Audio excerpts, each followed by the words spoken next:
Bienvenue sur Africa 24. Dans cette nouvelle édition du QG Weekend, voici les titres de l'actualité.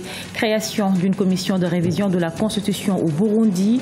Les membres de la dite commission ont été nommés ce 12 mai en un délai de 6 mois pour proposer un projet qui inclurait la fin de la limitation des mandats présidentiels. Réunis au Bénin, les ministres de l'énergie de plusieurs pays de l'Afrique de l'Ouest ont échangé sur le projet Gazoduc, un projet qui vise à favoriser la production de l'énergie électrique dans les pays concernés de la CEDEAO. Et puis le Burkina Faso a célébré du 11 au 13 mai la journée nationale du paysan. Pour cette 20e édition, la ville de Kaya dans le centre-nord était à l'honneur. Les détails à suivre. Mais tout d'abord, en République du Congo, la date des législatives est désormais connue. Fixée au 16 juillet 2017, elles seront couplées aux élections municipales et locales. Une première dans le pays. 151 députés seront élus, soit 12 de plus que la précédente assemblée de 2012. Quant aux conseillers départementaux et municipaux, leur nombre devrait passer de 890 à plus de 1000. Un deuxième tour est prévu le 30 juillet 2017. Au Burundi, une commission a été créée pour réviser la Constitution. Ce vendredi 12 mai, le président Pierre Nkurunziza a nommé les membres de la dite instance. Cette dernière a un délai de 6 mois pour rendre sa copie, un texte qui pourra inclure notamment la fin de la limitation des mandats présidentiels. Fanny Mouniché. La commission de révision de la Constitution est en place au Burundi. Le président Pierre Nkurunziza a nommé ce vendredi 12 mai les membres de cet organe. Une installation qui intervient quelques heures seulement après que le chef de l'État ait reçu le rapport sur le dialogue interburundais. Il en ressort que la population serait en faveur d'une modification de la loi fondamentale. Ce processus voudrait qu'effectivement, il y ait une commission qui puisse répondre aux aspirations de ce qui avait été mis par la population. Et je pense que d'une part, ça fait suite effectivement de ce rapport.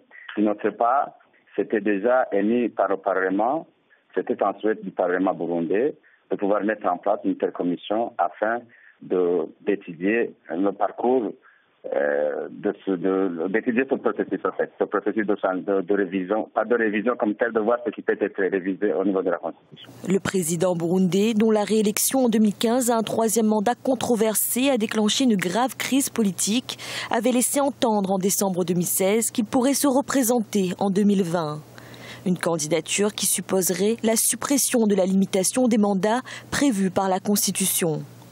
Le Sénarède, plateforme regroupant la quasi-totalité de l'opposition burundaise intérieure et en exil, dénonce cette velléité de révision. Ce n'est pas une surprise car ceci est la consécration d'un projet mûri de longue date par le président Pierre Nkurunziza en vue de régner à vie à cause de sa vision messianique. Son objectif est de casser le verrou des 2 mandats et d'enterrer l'accord de paix d'Arusha. L'organe chargé de la révision de la loi fondamentale est constitué de 14 hommes et 1 femme, tous membres ou proches du CNDD-FDD, le parti au pouvoir. Cette commission a 6 mois pour rendre sa copie. Les ministres de l'énergie de plusieurs pays d'Afrique de l'Ouest et le commissaire des mines de la CEDEAO se sont réunis à Cotonou au Bénin. Objectif de cette rencontre, insuffler une nouvelle dynamique au projet de Gazoduc, un projet qui vise à la production d'électricité et au chauffage industriel. Lefti Ounou, Marcel Farba-Maroun. Les pays de la CEDEAO, communauté économique des États de l'Afrique de l'Ouest, s'unissent pour augmenter leur approvisionnement en gaz. Initié le 5 septembre 1995 par les pays membres de cet espace économique, le projet Gazoduc de l'Afrique de l'Ouest a pour objectif de renforcer l'intégration économique des États. Réunis à Cotonou au Bénin ce 12 mai 2017, les ministres de la CEDEAO veulent insuffler un nouveau dynamisme à ce grand projet économique. C'est un instrument au service en fait du développement qui doit permettre à nos pays de pouvoir obtenir du gaz en quantité et en qualité au service donc de la production énergétique pour que ça soit disponible pour nos concitoyens mais aussi pour les industriels afin que le développement économique de notre pays ou de nos pays soit une réalité au service de l'amélioration des conditions de vie de nos concitoyens. Le projet Gazoduc de l'Afrique de l'Ouest s'étend sur 648 km le long des pays du Golfe de Guinée, dont le Bénin, le Togo et le Ghana. Il est relié au gazoduc Escravos-Lagos du Nigeria. La viabilité de l'infrastructure et l'extension du gazoduc aux autres États membres de la CEDEAO constituent entre autres les priorités de la communauté. Le premier grand défi en vue, c'est le financement du projet. qui est un projet assez lourd, qui fait plus de 5 milliards de dollars américains en termes d'investissement. Donc, aujourd'hui, il faut fiabiliser l'existant, le gazoduc existant, pour permettre aux partenaires privés de pouvoir, n'est-ce pas, s'investir dans le projet d'extension du gazoduc au niveau de l'Afrique de l'Ouest. Mis en œuvre en 2011, le gazoduc, qui est présenté comme le plus grand projet gazier en Afrique de l'Ouest, peine à combler les attentes. La fourniture du gaz dans l'espace CEDEAO étant irrégulière ou insuffisante. Mais un accord signé en décembre 2016 entre le Maroc et le Nigeria prévoit l'extension du gazoduc ouest-africain jusqu'en Europe en passant par le Maroc. Placé sous le thème Journée nationale du paysan, 20 ans d'expérience, bilan et perspectives, le Burkina Faso a célébré la 20e édition de l'événement. Pendant 3 jours, plus de 1000 producteurs venus de tout le pays et les autorités ont tenté de trouver des solutions face aux questions du développement rural du Burkina Faso. Marcel Farba-Maroun. C'est à Kaya, ville située dans la région du centre-nord du Burkina Faso, qu'a été officiellement lancée la 20e édition de la JNP, Journée nationale du paysan, le vendredi 12 mai 2017. Sous la présence effective du président Roch-Marc Christian Kaboré, cette journée verra la participation de milliers d'acteurs du monde rural. Durant 3 jours, il leur sera donné l'occasion de dresser un bilan des 19 éditions précédentes et d'échanger sur les priorités du secteur agricole. Il était temps que nous puissions faire le bilan de ce que pendant 20 ans cela a apporté à notre agriculture et définir les nouveaux modes opératoires qui vont nous permettre d'améliorer l'agriculture, parce que l'agriculture, l'élevage et la pisciculture sont les fondements de notre développement économique.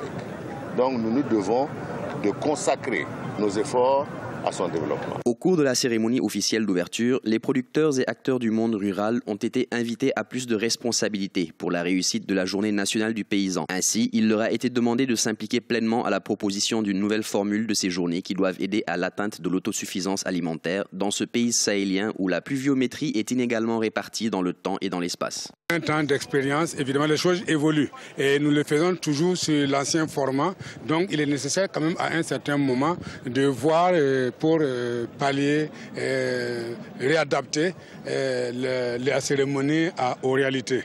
Lors de cette journée du paysan burkinabé, le président Roch-Marc Christian Kaboré a procédé à l'inauguration de la foire de la Journée nationale du paysan où l'on a pu découvrir les productions agricoles, pastorales et halieutiques. À noter que le Burkina Faso est un pays où l'agriculture occupe plus de 80% d'une population active de plus de 18 millions d'habitants.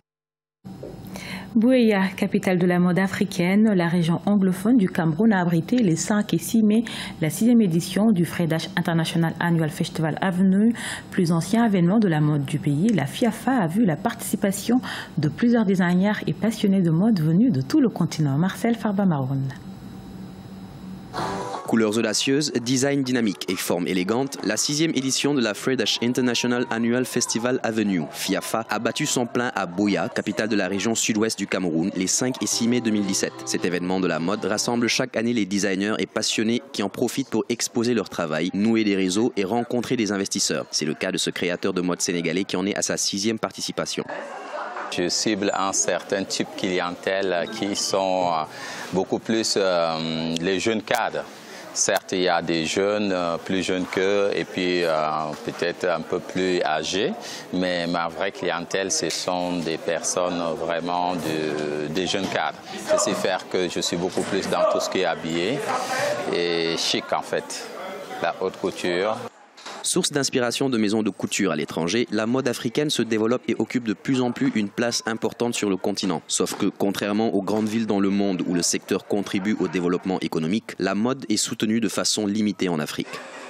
La haute couture est un peu dévalorisée en Afrique, beaucoup plus au Cameroun. Parce que beaucoup pensent que quand on va donner un tissu pour confectionner, on doit le coûter moins cher. Pourtant, en fait, ce n'est pas ça. La haute couture, ça demande, c'est selon la morphologie déjà du client qu'on a devant soi. Il faut créer selon sa morphologie. Il faut faire du bon travail. Il faut faire des belles finitions. Et tout ça, ça coûte un peu cher. Maintenant, quand on donne un prix, le client se plaint toujours que c'est cher, c'est cher. Mais pourtant, en fait, c'est ça qui devrait coûter plus cher que les vêtements prêts à porter.